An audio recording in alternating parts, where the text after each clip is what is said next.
보살님들, 혹시 신비하고도 영험한 전설을 들어보신 적이 있습니까?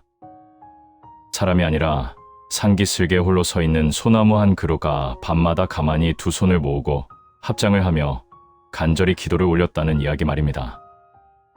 나무가 대관절 무엇을 원했기에 그토록 간절히 기도를 올렸던 것일까요? 오늘 밤 우리는 이 신비로운 소나무의 기도로부터 시작된 참으로 기적 같고 위대한 한 큰 스님의 삶을 만나보려고 합니다. 나이가 들수록 이상하게도 마음이 쉽게 허기지고 쓸쓸해지곤 합니다. 아침에 자식에게서 먼저 연락이 없으면 가슴 한구석이 서운해지고 거울 속에 비친 깊은 주름을 보면 내가 평생을 무엇 위해 이토록 고생하며 살았나 하는 허무함이 밀려오기도 합니다. 내 인생은 남들의 비에 왜 이리 보잘것없을까 하는 외로운 생각이 문득 드실 때가 있을 것입니다. 오늘 들려드릴 이야기는 바로 그런 여러분의 지친 마음에 가장 강력한 위로와 해답을 건네줄 지혜의 역사입니다. 지난번에 우리는 글자 한자 모르는 가난한 나무꾼이었으나 금강경한 구절을 듣고 마음이 열려 선종의 전설이 된 육조 해능대사의 감동적인 삶을 함께 나누었습니다. 그런데 여기서 아주 흥미로운 의문이 하나 생겨납니다. 글도 모르는 남쪽 땅의 천한 나무꾼을 도대체 누가 알아보고 그 위대한 부처의 자리에 앉혔던 것일까요? 수백 명의 똑똑한 인류 엘리트 제자들을 다 제쳐두고 왜 하필 방앗간에서 쌀이나 짙은 머슴에게 밤중에 비밀스럽게 가사를 전해주었던 것일까요? 그 수수께끼 같은 역사적 사건의 한가운데 오늘 이야기의 주인공이 계십니다. 해능이라는 거친 원석을 단박에 알아보고 길러내신 위대한 스승, 바로 선종의 제오조 홍인대사이십니다. 제자인 해능대사의 명성이 워낙 거대하다 보니 홍인대사의 이름은 다소 낯설게 느껴지는 분도 계실 것입니다. 하지만 위대한 스승 없이 어찌 위대한 제자가 홀로 태어날 수 있겠습니까? 글 모르는 제자를 지키기 위해 밤중에 직접 배를 저어강을 건넜던 스승, 그리고 그 이전에 본인 스스로가 어두운 방앗간에서 무려 7년 동안 묵묵히 맷돌을 돌려야 했던 수행자. 홍인대사의 삶을 들여다보면 그분이 걸어간 우직한 발자취가 오늘날 거친 세파를 견뎌오신 여러분의 삶과 참 많이 닮아 있다는 것을 깨닫고 눈시울이 붉어지게 되실 것입니다. 도대체 소나무는 왜 기도를 올렸으며 홍인대사는 왜 방앗간 머슴에게 전부를 걸었을까요? 지금부터 1400년 전 중국의 깊은 산세 속 그 거룩한 비밀의 문을 함께 열어보시겠습니다. 이야기는 홍인대사가 이 세상에 태어나기 전 전생의 아득한 약속으로부터 시작됩니다. 지금으로부터 약 1400년 전 중국 강나라 시대 황매산이라는 깊은 산이 있었습니다. 지금의 호북성, 즉 중국 중부 내륙 깊숙한 곳에 자리한 아주 고요하고 영험한 산입니다. 그 황매산에는 한 노스님이 살고 계셨으니 이름은 도신이었습니다. 훗날 선종의 제사조가 되시는 분입니다. 도신 스님은 평생을 오직 수행에만 바친 분이셨는데 노년에 이르러 문득 이런 염려를 하셨다고 합니다. 내가 이 산에서 법을 전한 지 수십 년이 흘렀다. 그러나 내 법을 온전히 이어받을 참다운 제자가 아직 나타나지 않았구나. 나의 뒤를 이을 그릇은 도대체 어디에 있는가? 그러던 어느 날 산 아래 마을에서 기이한 소문이 들려왔습니다. 산기슭에 아주 묘한 소나무 한 그루가 있는데 여느 나무와 달리 범상치 않은 기운을 뿜어낸다는 내용이었습니다. 도신 스님이 직접 산을 내려가 그 소나무 앞에 서셨습니다. 그 순간 스님은 직감적으로 알아봤습니다. 그 나무는 단순한 식물이 아니었습니다. 오래전 불법에 인연을 맺었던 한 늙은 수행자의 혼이 사람의 몸을 받지 못하고 소나무 안에 깃들어 있었던 것입니다. 스님은 나무를 향해 나직하게 말씀하셨습니다. 내가 정녕 다시 사람으로 태어나 내 법을 잇고 싶거든. 속히 그리하거라. 그날 이후 전설에 따르면 그 소나무는 신기하게도 가지를 뻗기 시작했다고 합니다. 마치 두 손을 가지런히 모아 스님을 향해 합장하듯이 말입니다. 도신 스님은 조용히 산으로 돌아가셨고 그로부터 얼마 뒤 황매산 아랫마을의 한 아이가 거짓말처럼 태어났습니다. 서기 601년 무렵의 일이었습니다. 아이는 태어나자마자 아버지를 일찍 여의었습니다. 그리하여 가난한 어머니 홀로 아이를 키워야 했습니다. 아이의 이름이 바로 홍인이었습니다. 어머니의 살림은 너무나 공공하여 아이를 학당에 보낼 엄두조차 내지 못했습니다. 그저 하루하루 입에 풀칠하며 살아가는 것이 전부인 고단한 삶이었습니다. 그런데 이 아이 홍이는 또래들과 참 많이 달랐습니다. 다른 아이들이 골목에서 뛰어놀 때 홍이는 언제나 홀로 조용히 앉아있는 것을 좋아했습니다. 강가에 앉아 물이 흐르는 모습을 하염없이 바라보거나 홀로 산에 올라 바람 소리에 귀를 기울이곤 했습니다. 어머니가 문득 이상히 여겨 물었을 때 아이는 이렇게 대답했다고 합니다. 어머니, 저는 물이 흐를 때 제 마음도 함께 흐르는 것 같습니다. 바람이 불면 제 가슴 속까지 시원하게 비워지는 것 같습니다. 그저 이 고요함이 좋습니다. 홍인이 7살 되던 해 어머니는 아이의 손을 잡고 황매산으로 향했습니다. 사조 도신 스님을 만나기 위함이었습니다. 도신 스님은 멀리서 걸어오는 아이를 보자마자 가슴이 쿵 하고 내려앉는 것을 느끼셨습니다. 스님이 아이에게 물으셨습니다. 얘야, 내 성이 무엇이냐? 7살 어린 홍이는 머뭇거림 없이 대답했습니다. 성은 있지만 세상 사람들이 말하는 일반적인 성이 아닙니다. 스님이 흥미로워하며 다시 물으셨습니다. 그렇다면 대체 무슨 성이란 말이냐? 홍인이 답했습니다. 바로 불성입니다. 7살짜리 아이의 입에서 나온 대답이었습니다. 불성, 즉 세상 만물이 본래 가지고 있는 부처가 될 수 있는 성품을 말함입니다. 도신 스님은 그 순간 확신하셨습니다. 이 아이가 바로 자신이 오래도록 기다려온 그 소나무의 영혼이자 선종의 미래라는 것을 말입니다. 그날부로 홍이는 어머니의 곁을 떠나 황매산에서 도신 스님을 모시게 되었습니다. 보살님들, 여기서 잠시 홍인의 어머니 마음을 한번 헤아려 보았으면 합니다. 그 가난한 형편에 금쪽 같은 자식을 깊은 산중 절집에 떼어놓고 돌아서는 어머니의 가슴이 얼마나 찢어졌겠습니까? 어미 없이 밥은 굶지 않을까, 외로움에 밤마다 울지는 않을까 발걸음이 떨어지지 않았을 것입니다. 그러나 어머니는 자식의 손을 놓아주었습니다. 아이가 걸어가야 할 거룩한 길이 있음을 어미의 직감으로 알고 계셨기 때문일 것입니다. 어머니라는 존재는 참으로 위대합니다. 자식의 길을 내 욕심으로 막아서는 것이 아니라 자식이 제 길을 온전히 걸어갈 수 있도록 기꺼이 내 손을 풀어주는 것. 그것이 어쩌면 세상에서 가장 깊은 사랑일지도 모릅니다. 그렇게 황매산에서의 행자 생활이 시작되었습니다. 돌을 깨닫겠다고 들어온 홍인에게 스승이 처음 맡긴 일은 대단한 경전 공부가 아니었습니다. 바로 어둡고 먼지 날리는 방앗간 일이었습니다. 매일 맷돌을 돌리고 곡식을 찢고 쌀을 씻어 대중의 공양을 준비하는 거칠고 단순한 허드렛 일이었습니다. 홍인은 군말 없이 매일 그 일을 해나갔습니다. 새벽에 눈을 떠서 맷돌을 돌렸고 아침에 차가운 물로 쌀을 씻었으며 오후와 저녁에도 똑같은 행위를 반복했습니다. 그 일이 하루 이틀이면 지루해지고 몇 달이면 지치기 마련입니다. 그러나 홍인은 무려 7년이라는 세월 동안 그 방앗간을 묵묵히 지켰습니다. 3년이 지나고 5년이 지나고 7년이 흐르는 동안 한결같이 말입니다. 주변의 다른 스님들은 그런 홍인을 보며 수군거리기 시작했습니다. 저 아이는 도대체 언제까지 방앗간 귀신으로 살려나? 조사 스님께서는 왜 저 아까운 아이를 선방에 앉히지 않고 방앗간에만 썩혀두시는 걸까? 하지만 스승 도신 스님은 그저 멀리서 지켜볼 뿐 아무런 말씀이 없었습니다. 그러던 어느 날 도신 스님이 조용히 방앗간 앞에 서서 홍인의 작업 모습을 지켜보셨습니다. 홍인은 스승이 와 계심을 알고도 인사를 차리거나 하던 일을 멈추지 않았습니다. 그저 무거운 맷돌을 돌리며 입속으로 조용히 무언가를 중얼거리고 있었습니다. 스님이 가까이 다가가 그 소리를 들었습니다. 홍인은 거친 숨을 몰아쉬며 이렇게 독백하고 있었습니다. 돌아간다, 돌아간다.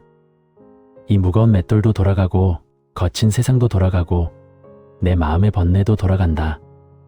그런데 이 모든 것이 격렬하게 돌아가는 중심에는 무엇이 있는가? 맷돌 한가운데 뚫린 저 고요한 구멍처럼 절대로 움직이지 않는 텅 빈 중심이 있구나. 도신 스님은 그 자리에 멈춰 서서 깊은 감탄을 하셨습니다.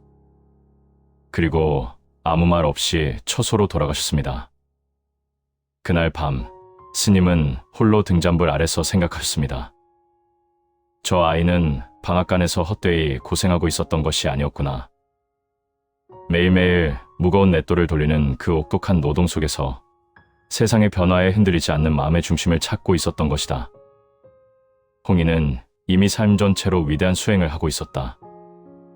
보살님들, 이 대목에서 우리의 평범한 일상이 겹쳐 보이지 않습니까?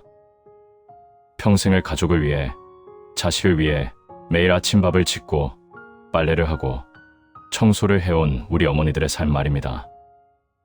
그 반복되는 집안일들이 남들 눈에는 대단해 보이지 않습니다. 아무도 알아주지 않고 누구 하나 칭찬해주지 않으며 일기장에 적을 만한 특별한 사건도 없습니다. 그러나 그 지루한 하루하루를 버텨낸 성실함 속에, 그 묵묵한 헌신 속에 사실은 얼마나 깊은 사랑과 지혜가 담겨 있었습니까? 홍인의 방앗간 7년 세월이 우리에게 그것을 증명해 줍니다. 화려하지 않아도 괜찮습니다. 남들 눈에 번쩍이지 않아도 좋습니다. 오늘 지금 이 자리에서 내 앞에 놓인 하루의 의무를 온전히 다하는 것. 그것이 이미 가장 거룩한 불교의 수행입니다. 도신 스님이 세연을 다하고 열반에 드신 것은 홍인의 나이 24살 되던 해였습니다. 스님은 마지막 숨을 거두기 전 홍인을 은밀히 처소로 부렸습니다. 홍인아, 예, 스승님, 여기 있습니다. 내가 내게 전할 성물이 있다. 스님은 평생을 입으셨던 가사 한 벌을 꺼내 놓으셨습니다. 선종의 조사 계보에서 오직 단 한 사람의 수제자에게만 전해진다는 증표, 즉 진리의 등부를 이어받았다는 성스러운 가사였습니다. 홍인은 떨리는 두 손으로 그 옷을 받들었습니다. 스님이 마지막 유언을 남기셨습니다. 이 가사를 보관한다는 것은 내가 깨달은 부처의 마음을 내가 이어간다는 뜻이다. 그러나 홍인아, 절대 잊지 말거라. 가사는 비단천에 불과하여 도둑이 탐낼 수 있지만 진리란 오직 한 사람의 마음에서 다른 사람의 마음으로 비밀스럽게 전해지는 것이다. 이제 열애의 정법이 내게 도달했으니 너는 이 법을 잘 보살펴 세상의 어둠을 밝히거라. 홍인은 차마 말을 잊지 못했습니다. 그저 가사를 품에 꼭 안은 채 스승의 발치에서 뜨거운 눈물을 흘릴 뿐이었습니다. 사조 도신 스님이 떠나신 후 홍인은 스승의 대를 이어 황매산에 남았습니다. 그리고 산의 동쪽 기슭에 동산이라는 작은 수행처를 열고 본격적으로 대중을 이끌기 시작했습니다. 초기에는 찾아오는 이가 그리 많지 않았습니다. 홍인 스님은 권력과 가까운 이도 아니었고 화려한 경전 주석서를 쓰거나 대중을 휘어잡는 웅변가도 아니었기 때문입니다. 그러나 신기하게도 홍인의 이름은 시간이 흐를수록 사방으로 은은하게 번져나갔습니다. 그 이유는 홍인 대사의 가르침 방식이 당시의 다른 사찰들과 완전히 달랐기 때문입니다. 그 시절 대부분의 절에서는 어려운 한문 경전을 달달 외우고 복잡한 교리를 따지는 것을 수행의 으뜸으로 삼았습니다. 그러나 방앗간 출신의 홍인은 달랐습니다. 그는 제자들이 찾아와 무릎을 꿇으면 딱 한 가지만을 명했습니다. 그대의 마음을 보라. 가르침의 처음과 끝은 오직 그것뿐이었습니다. 어느 날 지식에 목마른 제자들이 답답해하며 물었습니다. 조사 스님, 어떻게 해야 번뇌를 끊고 부처의 경지에 오를 수 있습니까? 홍인 대사가 덤덤하게 답했습니다. 그저 가만히 앉아 지금 일어나는 그대의 마음을 보라. 제자들이 다시 물었습니다. 마음을 본다는 것이 도대체 무슨 뜻입니까? 대사가 말씀하셨습니다. 지금 이 순간 그대 안에서 일어나는 온갖 감정과 생각을 가만히 응시하라. 그것이 옳다 칭찬하지도 말고 나쁘다 여겨 쫓아내지도 말라. 그저 강 건너 불 구경하듯 고요히 지켜보라. 그것이 지속되면 마침내 번뇌의 실체가 사라질 것이다. 성급한 제자가 또 물었습니다. 스님, 그렇게 얼마나 오래 앉아 있어야 합니까? 홍인 대사가 허어롭게 웃으시며 말씀하셨습니다. 얼마나 걸리겠느냐고 계산하는 그 마음이 이미 밖을 향해 달리고 있거늘 어찌 안을 볼 수 있겠는가. 기간을 묻는 순간 이미 깨달음과는 멀어진 것이다. 보살님들, 이 가르침이 얼마나 단순하면서도 뼈를 때리는 지혜입니까? 우리는 살아가면서 얼마나 많은 시간을 내 마음 바닥이 아닌 바깥 세상만을 원망하며 사는지 모릅니다. 남편이 왜 저 모양일까? 자식이 왜 내 뜻대로 안 될까? 세상이 왜 이리 험악할까라며 남 탓을 하나 바쁩니다.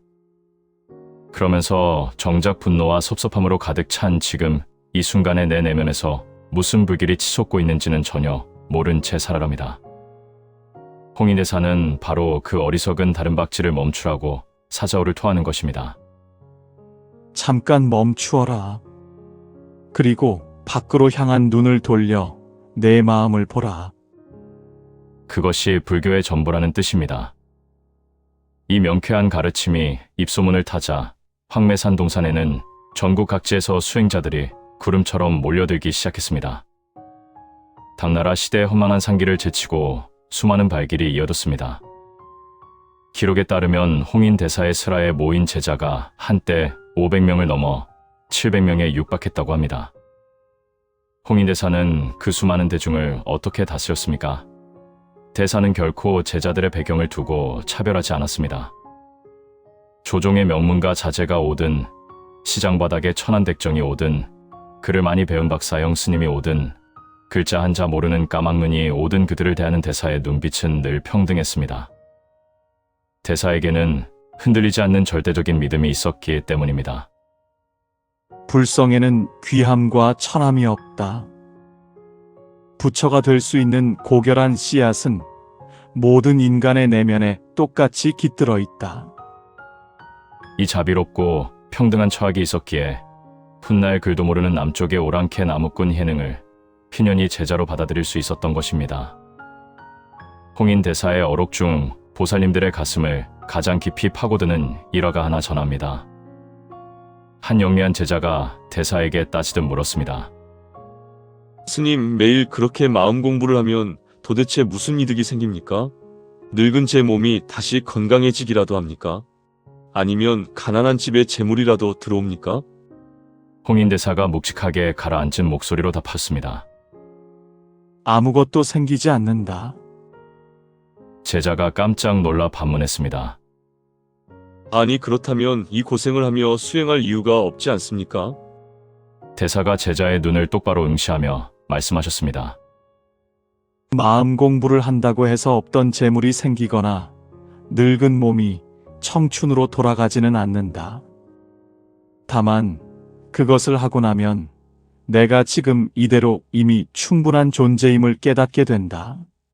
내게 무엇이 채워지지 않아도 지금 이 모습 그대로 이미 완전한 부처임을 스스로 알게 된다.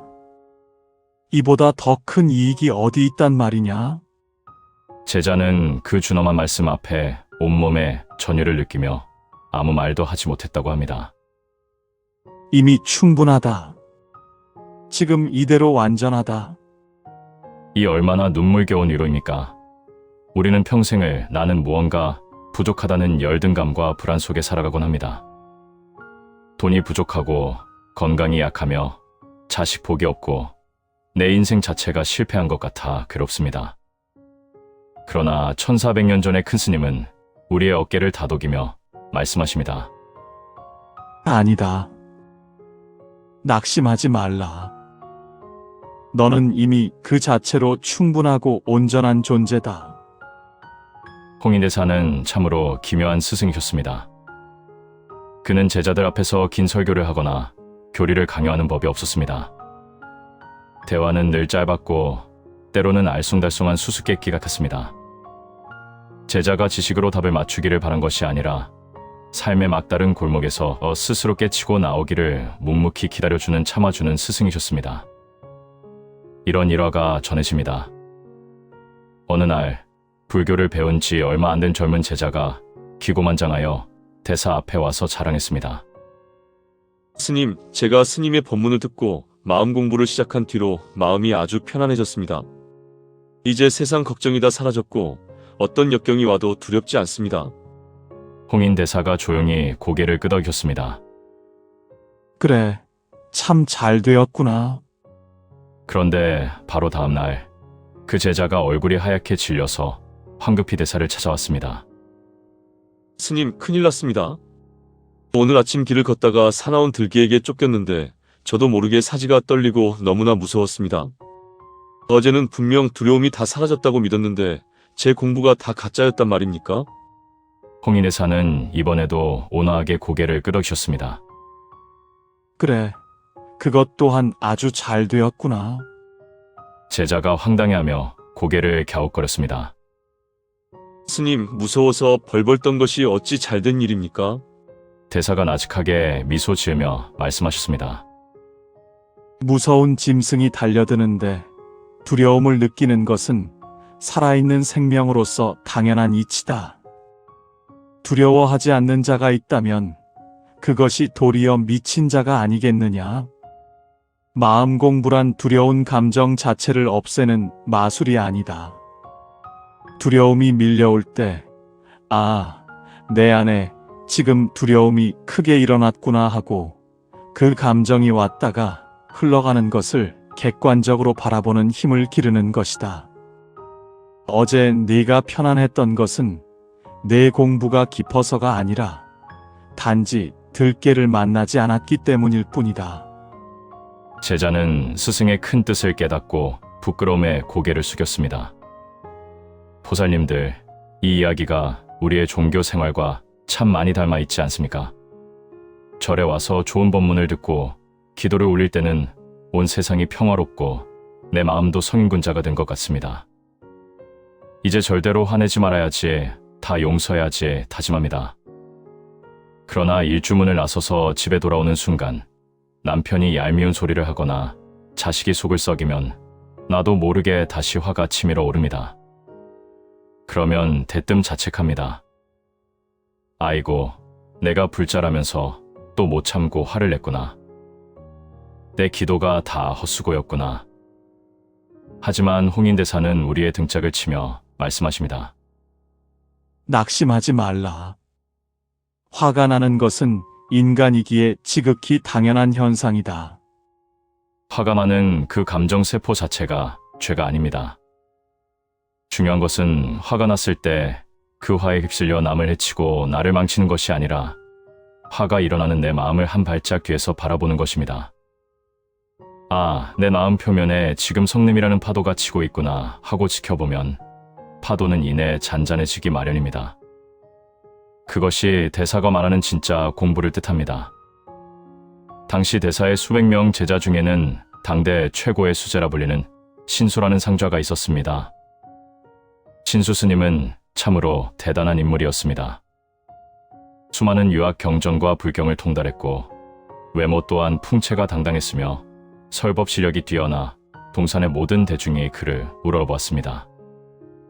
누가 보아도 홍인대사의 뒤를 이어 제오조의 자리에 오를 차기 지도자는 신수 스님임이 자명해 보였습니다. 대사 역시 신수의 유능함을 아끼고 인정해 주셨습니다. 그러나 대사의 깊은 내면에는 늘 채워지지 않은 단 하나의 질문이 남아 있었습니다. 문자를 잘 해석하고 지식이 뛰어난 자가 아니라 자기 마음 바닥의 깊은 심연을 완전히 꿰뚫어 본 진짜 전법자는 누구인가? 그 진짜 주인을 찾기 위한 역사적인 시험이 마침내 시작됩니다. 모년에 접어든 홍인대사는 어느 날 황매산의 모든 제자를 마당에 불러 모으고 엄숙하게 선언하셨습니다. 내 나이 이제 쇠하여 가사열애의 정법을 넘겨줄 때가 되었다. 너희는 각자 자기가 수행하여 깨달은 바의 경지를 짧은 시, 즉 개송으로 지어 벽에 붙이도록 하라. 내가 그것을 친히 심사하여 선종의 제6조로 임명하고 조사 가사를 전하겠다.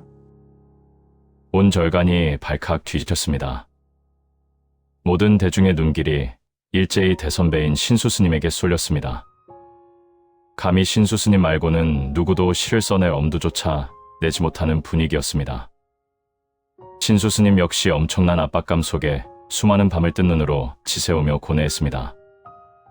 자신이 법을 탐해서가 아니라 자신이 시를 쓰지 않으면 스승의 명령이 무산되기 때문이었습니다.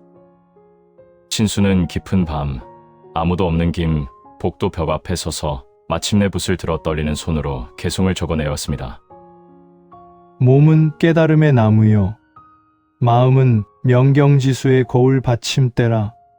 부지런히 때때로 닦고 또 닦아 더러운 먼지가 끼지 않게 하라.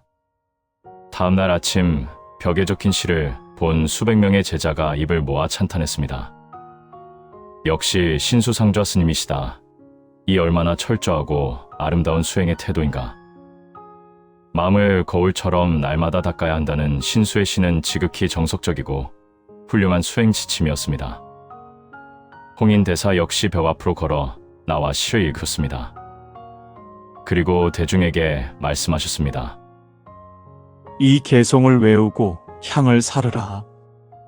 이 시의 내용대로 성실히 닦아 나간다면 누구나 타락하지 않고 큰 이로움을 얻을 것이다. 스승으로서 제자의 노력을 공식적으로 칭찬하신 것입니다.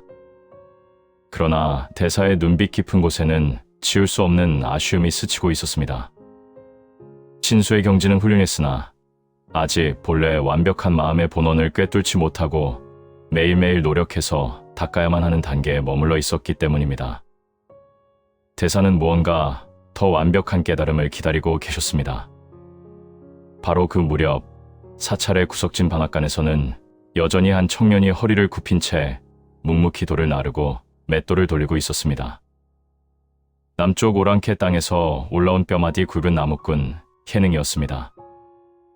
해능이 황매산에 처음 도착했을 때 홍인대사는 그의 비범함을 시험하고자 일부러 거친 다그침을 던지신 적이 있었습니다. 너는 저 미개한 영남 지방의 오랑캐가 아니더냐? 오랑캐에게 무슨 부처가 될 성품이 있겠느냐? 그대 해능은 눈 하나 깜짝하지 않고 대사에게 응수했었습니다. 사람에게는 남쪽 사람과 북쪽 사람의 구별이 있을지언정 우리 내면에 깃든 부처의 성품인 불성에 어찌 남북의 경계가 있겠습니까? 홍인대사는 속으로 무릎을 치며 감탄하셨으나 시기 질투가 가득한 절간의 무리로부터 이 천재 청년을 보호하기 위해 일부러 차갑게 외면하며 방앗간으로 쫓아버리셨던 것입니다. 해능은 스승의 깊은 뜻을 알고 지난 8개월간 쌀만 치고 있었습니다. 그 해능이 우연히 동자들이 외우고 다니는 신수스님의 개송 소리를 듣게 되었습니다. 해능은 글을 읽을 줄 모르는 문맹이었습니다. 그는 지나가는 스님에게 정중히 부탁하여 벽에 적힌 글씨를 읽어달라고 청했습니다. 신수의 시를 귀로 가만히 청취하던 해능의 눈빛이 문득 번쩍였습니다. 그는 대뜸 말했습니다. 제게도 지금 떠오른 개송이 하나 있습니다. 저는 글을 쓰지 못하니 저를 대신해 이 벽에 붓을 들어 적어주실 분이 계십니까? 스님들은 방앗간 머슴놈이 미쳤구나 하며 비웃었으나 전법의 장난에 호기심이 동한 한 관리가 붓을 잡았습니다. 해능은 우렁찬 목소리로 자신의 깨달음을 읊조렸습니다. 깨달음은 본래 나무가 없고 맑은 거울 또한 받침대가 없도다. 본래 한 물건도 없이 텅 비어 있거늘 대체 어디에 먼지가 앉는단 말이냐? 벽에 이 개송이 적히자 복도는 얼음물을 끼얹은 듯 고요해졌고 이내 엄청난 소동이 일어났습니다. 이게 무슨 해괴망측한 소리냐. 본래 아무것도 없다니. 제자들은 분노했고 신수를 따르는 무리들은 불쾌했습니다. 이 소식을 들은 홍인대사가 법복을 휘날리며 복도로 걸어오셨습니다. 대사는 해능의 시를 가만히 응시하셨습니다. 그것은 대사가 평생을 찾아 헤맨 볼래 닦을 것도 없이 이미 완벽하게 깨어있는 마음의 본질을 정확히 찌른 대오의 경지였습니다. 그러나 대사는 알고 계셨습니다.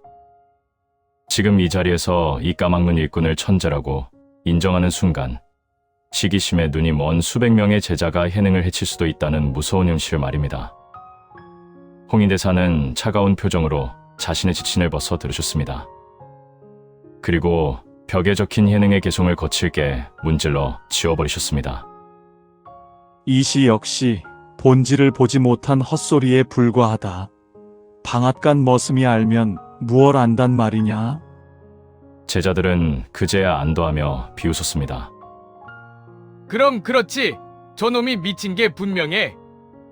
그러나 바로 그날 깊은 밤 사방이 정막에 휩싸였을 때 홍인대사는 홀로 지팡이를 짚고 방앗간으로 걸어갔습니다. 그곳에는 해능이 밤늦도록 홀로 맷돌을 돌리고 있었습니다. 스승은 제자에게 다가가 아무런 말도 섞지 않으셨습니다. 그저 들고 있던 주장자로 맷돌의 대가리를 딱 3번 내리치셨습니다. 그리고 등을 돌려 어둠 속으로 사라지셨습니다.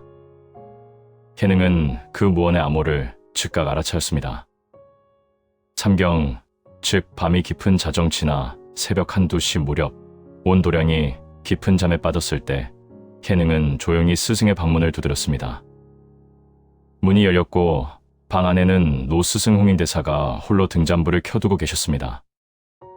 대사는 혹여 창밖으로 불빛이나 목소리가 새어나갈까 염려하여 자신의 가사 자락으로 등잔을 꽁꽁 가리셨습니다. 그 밀실의 어둠 속에서 스승은 제자에게 선종의 핵심 경전인 금강경을 설파하기 시작하셨습니다. 아주 낮은 숨소리로, 그러나 천지를 흔드는 묵직한 지혜의 언어로 말입니다. 금강경의 핵심 구절인 응무소주의 생기심, 즉 그 어디에도 마음을 머무는 바 없이 그 청정한 마음을 내라는 대목에 이르렀을 때 해능은 온 우주가 깨어지는 듯한 대자유를 성취했습니다. 홍인대사는 제자의 눈빛을 보고 마침내 법이 전달되었음을 인가하셨습니다. 대사는 품 안에서 달마 대사로부터 내려온 가사와 바루를 꺼내 해능에게 건네줬습니다.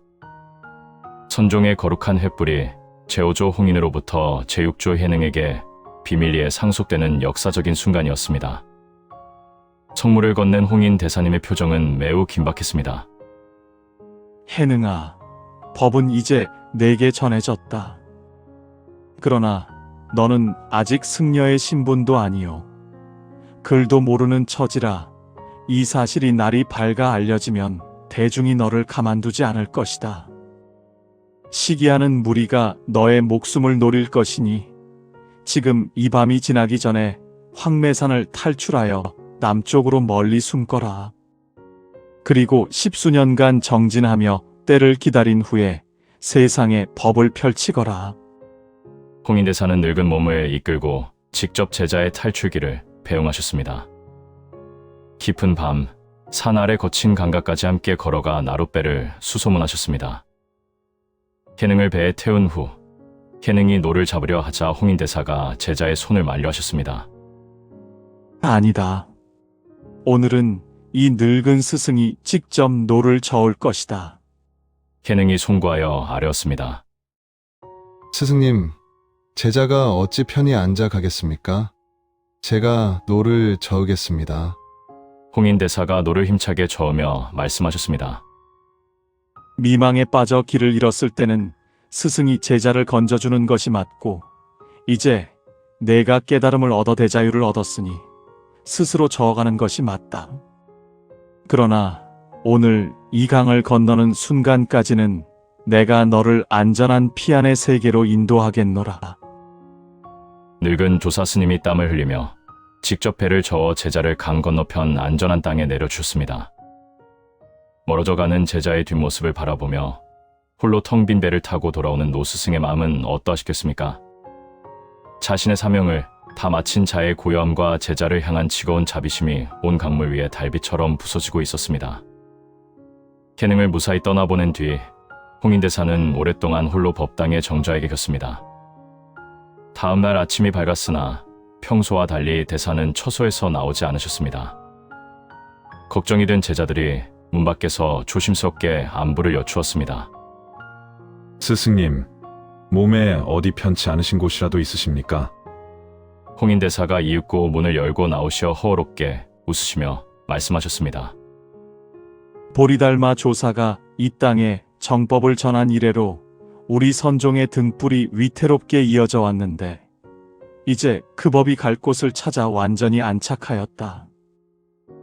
제자들이 영문을 몰라 눈을 동그랗게 뜨고 물었습니다. 스승님, 그 말씀은 대사의 법을 누군가에게 전하셨다는 뜻입니까? 대체 누구에게 가사를 주셨습니까? 홍인대사는 누구의 이름도 대지 않으셨습니다. 그저 저 멀리 남쪽 하늘을 바라보며 깊은 미소만을 지으실 뿐이었습니다. 그 후로도 홍인대사는 황매산 동산에 머무르시며 제자들을 계속해서 가르치셨습니다. 그러나 제자들이 느끼기에 노스승의 분위기는 이전과 완연히 달라져 있었습니다. 예전에는 제자들을 매섭게 질책하거나 법을 가르치실 때 뜨거운 열기 같은 것이 뿜어져 나왔다면 해능을 보낸 이후의 대사는 그저 투명한 가을 하늘처럼 고요할 뿐이었습니다. 말씀은 눈에 띄게 더 줄어드셨고 제자들이 어려운 교리를 물어와도 그저 나직하게 미소 짓거나 창밖을 바라보실 뿐이었습니다. 마치 이 세상에서 자신이 해야 할 위대한 숙제를 단 하나도 남김없이 끝마친 사람처럼 청초하고 평온한 모습이었습니다. 어느 날 한 제자가 다가와 물었습니다. 스님, 매일 그렇게 말없이 앉아만 계시니 답답합니다. 도대체 말로 할 수 없는 불법의 진짜 실체란 무엇입니까? 홍인대사가 조용히 고개를 돌려 창밖 계곡을 가리키셨습니다.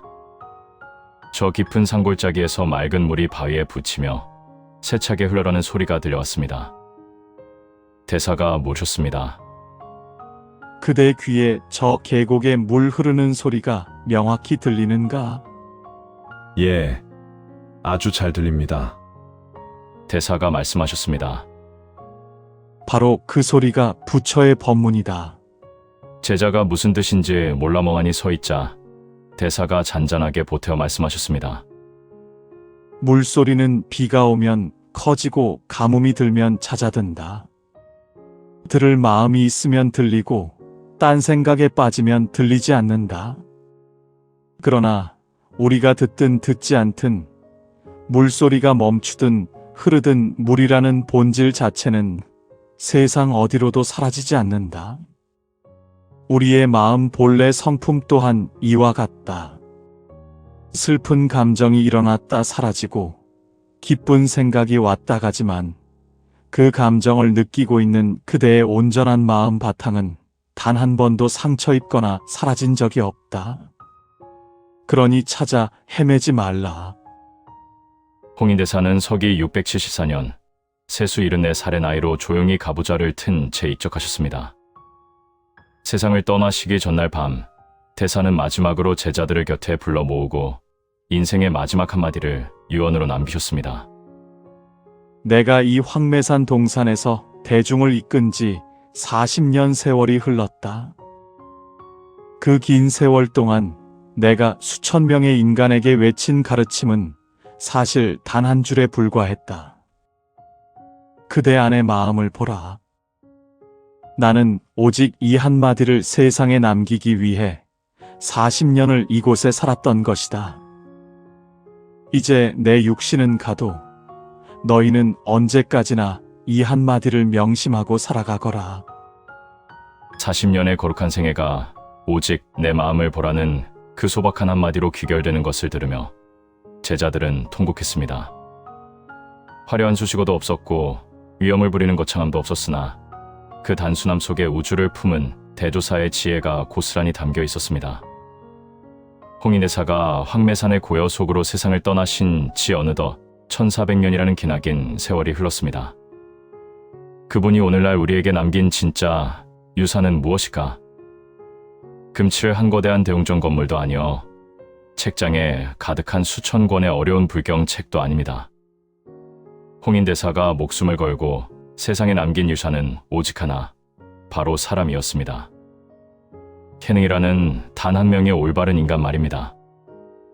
그가 진흙 속에서 건져 올린 제자 해능을 통해 선종의 찬란한 가르침이 완성되었고, 그 지혜가 중국을 넘어 우리 땅으로, 일본으로, 베트남으로, 그리고 오늘날 서양의 미국과 유럽 천지까지 퍼져나가 수억 명의 인류에게 마음의 평화를 선물하고 있습니다. 홍인대사가 방앗간에 까막눈 청년 한 사람을 편견 없이 제대로 키워내셨기에 그 한 사람의 불꽃이 역사를 바꾸고 수천만 명의 영혼을 구제한 것입니다. 보살님들, 우리의 인생을 한번 이 자리에서 돌아보았으면 합니다. 우리 역시 평생을 살아가며 무언가를 묵묵히 키워내지 않았습니까? 자식을 낳아 청춘을 바쳐 키워냈고, 눈이 침침해진 노년에는 손주들을 품에 안아 돌보았습니다. 지친 남편과 가족을 위해 평생 불 앞에 서서 말없이 따뜻한 밥상을 차려냈고, 이웃이 힘들고 슬플 때 아무 대가 없이 그저 곁에서 손을 잡아주었습니다. 우리가 행한 그 일들이 신문 기사에 나거나 세상이 알아주는 화려한 업적은 아닐지 모릅니다. 그러나 홍인대사가 어두운 방앗간에서 거친 맷돌을 돌리며 때다름의 씨앗을 키워내셨듯이, 여러분이 매일매일 반복해온 그 눈물겨운 사랑과 조용한 헌신이 실은 내 자식의 마음속에, 내 가족의 영혼 속에 위대한 인간성의 씨앗을 키워내고 있었던 것입니다. 그러니 우리의 인생이 어찌 허무하다 할 수 있겠습니까? 또한 홍인의 삶은 우리에게 인간관계의 깊은 격조를 가르쳐줍니다. 홍인대사는 까막눈 해능의 경지가 수석상좌인 신수보다 훨씬 깊다는 것을 알았을 때, 그렇다고 해서 평생을 헌신한 신수를 매정하게 버리거나 대중 앞에서 면박을 주지 않으셨습니다. 신수의 가치 또한 있는 그대로 인정해 주셨으며, 그가 상처받지 않도록 밤중에 은밀히 해능에게 법을 전하셨습니다. 그리고 신수가 나중에 당나라 최고의 국사가 될 수 있도록 끝까지 스승으로서 품어주셨습니다. 우리의 삶도 그래야 하지 않겠습니까? 내 자식들 중에 누구는 공부를 잘해 잘 살고, 누구는 조금 뒤처져 마음을 쓰이게 만듭니다. 내 주변 인연들 중에도 똑똑한 이가 있고 미련한 이가 있습니다. 그럴 때 홍인대사처럼 대할 수 있다면 얼마나 좋겠습니까? 잘난 자는 잘난 대로 존중하고, 부족한 자는 부족한 대로 그 마음을 상하지 않게 조용히 배려해주는 성숙한 지혜 말입니다. 마지막으로 홍인대사가 남긴 일화 중, 오늘 밤 외로운 노년을 지나고 계신 여러분의 가슴을 가장 따뜻하게 데워줄 이야기 하나를 선물하겠습니다. 어느 날 머리카락이 눈처럼 하얗게 센 한 노인이 굽은 허리를 지팡이에 의지한 채 홍인대사를 찾아와 눈물을 흘렸습니다. 조사스님, 저는 이제 인생의 황혼을 맞아 몸은 병들고 마음은 지쳤습니다. 청춘을 다 허비하고 이 늙은 나이가 되어서야 비로소 내 마음을 구제하는 불교, 공부에 관심이 생겼으니, 저 같은 늙은이가 이제 와서 시작한들 너무 늦은 것이 아니겠습니까? 홍인대사가 깊은 슬픔이 서린 노인의 눈을 자비로운 눈빛으로 가만히 바라보았습니다. 그리고 노인의 거친 손을 잡으며 조용히 물으셨습니다. 어르신, 지금 이 순간 가슴 속으로 숨이 쉬어지십니까? 노인이 뜸을 들이다 답했습니다. 예, 약하긴 하지만 숨은 쉬어집니다. 홍인대사가 환하게 웃으시며 말씀하셨습니다. 그렇다면 아무런 문제가 없습니다. 인간의 삶에서 숨이 쉬어지고 있는 동안은 그 어떤 일을 시작하기에도 결코 늦은 때란 없습니다. 보살님들, 이 위대한 선언은 오늘 밤 방에 홀로 앉아 이 영상을 듣고 계신 여러분에게 바치는 홍인대사의 사자오입니다. 숨이 쉬어지는 한 늦은 나이란 없습니다. 내 마음을 돌아보고 참된 평화를 찾기에 늦은 때는 없습니다. 나 자신을 진정으로 사랑하고 내 남은 생을 축복하기에 늦은 나이란 결코 존재하지 않습니다. 오늘 우리는 선종의 제오조 홍인 대사의 거룩한 발자취를 함께 걸어보았습니다. 소나무의 약속으로 시작된 신비로운 탄생에서부터 먼지 가득한 방앗간에서의 7년이라는 묵묵한 수행, 동산에서 수백 명의 제자를 평등하게 이끈 대조사의 풍모, 그리고 마지막 순간 예능이라는 위대한 불꽃을 보호하기 위해 직접 밤중에 노를 저으셨던 그 지극한 자비의 순간까지, 홍인 대사의 74년 생애 전체를 관통하는 단 한 가지 핵심 단어가 있다면 그것은 바로 묵묵함입니다. 그분의 삶은 시끄럽지 않았습니다. 자랑하지 않았고 화려함을 좇지 않았습니다. 그저 묵묵히 우직하게 자기가 처한 자리에서 자기가 해야 할 일을 거룩하게 해냈을 뿐입니다. 그리고 그 고요한 묵묵함이 1400년이 지난 오늘 밤, 이 머나먼 타국의 땅에 사는 우리의 마음까지 깊은 울림으로 흔들고 있습니다. 보살님들, 혹시 오늘 이런 쓸쓸한 생각이 드시지는 않습니까? 나도 평생을 참 묵묵하게만 살아왔는데 남들처럼 화려하게 뽐내지도 못하고 그저 자식들 뒷바라지하느라 내 이름 석자 잊어버리고 최선을 다해 버텼는데, 정작 내 늙은 몸 하나 남은 지금 내 삶에는 도대체 무슨 의미가 있단 말인가? 홍인 대사의 이름을 걸고 단언컨대 여러분의 삶은 너무나 거룩하고 위대합니다. 홍인 대사가 방앗간 구석에서 홀로 맷돌을 돌리던 그 외로운 7년 세월이 결코 허무한 삽질이 아니었듯이, 여러분이 어두운 부엌에서 밥을 짓고 새벽같이 일어나 자식들 옷가지를 챙기며 남몰래 눈물 훔치며 가정을 지켜온 그 고독했던 시간들은 절대로 허무하게 사라지는 안개가 아닙니다. 그것이 곧 우주에서 가장 고결한 공덕의 시간들이었습니다. 홍인 대사가 밤중에 가사 자락으로 등잔불을 가리고 해능에게 전했던 마지막 음성을 기억하십니까? 열애의 정법이 이제 온전히 내 마음에 있노라. 보살님들, 부처님의 법은 멀리 인도나 깊은 산속 큰 절에만 있는 것이 아닙니다. 여러분이 자식을 위해 희생하고 이 모진 세파를 묵묵히 견뎌내며 살아낸 그 눈물겨운 삶의 궤적 자체가 이미 부처님의 위대한 진리를 그대로 담고 있는 살아있는 경전입니다. 여러분의 마음속에 이미 법이 살아 숨쉬고 있습니다. 오늘도 끝까지 함께 해주셔서 진심으로 감사합니다. 다음번에는 홍인 대사의 위대한 스승이자 평생토록 눕지 않고 장좌불화 수행을 하셨다는 제사조 도신 대사의 뜨거운 이야기로 다시 찾아오겠습니다. 오늘 밤 잠자리에 드시기 전에 가만히 눈을 감고 베개에 머리를 누인 채 딱 한 번만 마음의 주문을 걸어보시길 바랍니다. 깊은 숨을 들이쉬고 내쉬며 오직 나 자신을 향해 이렇게 위로의 말을 건네보십시오. 치열하게 살아온 내 인생아, 고맙다. 지금 이 모습 그대로 나는 이미 충분히 아름답고 완전하다. 보살님들, 부처님의 가호 속에 편안하고 고요한 밤이 되시기를 발언합니다. 부처님의 자비기원.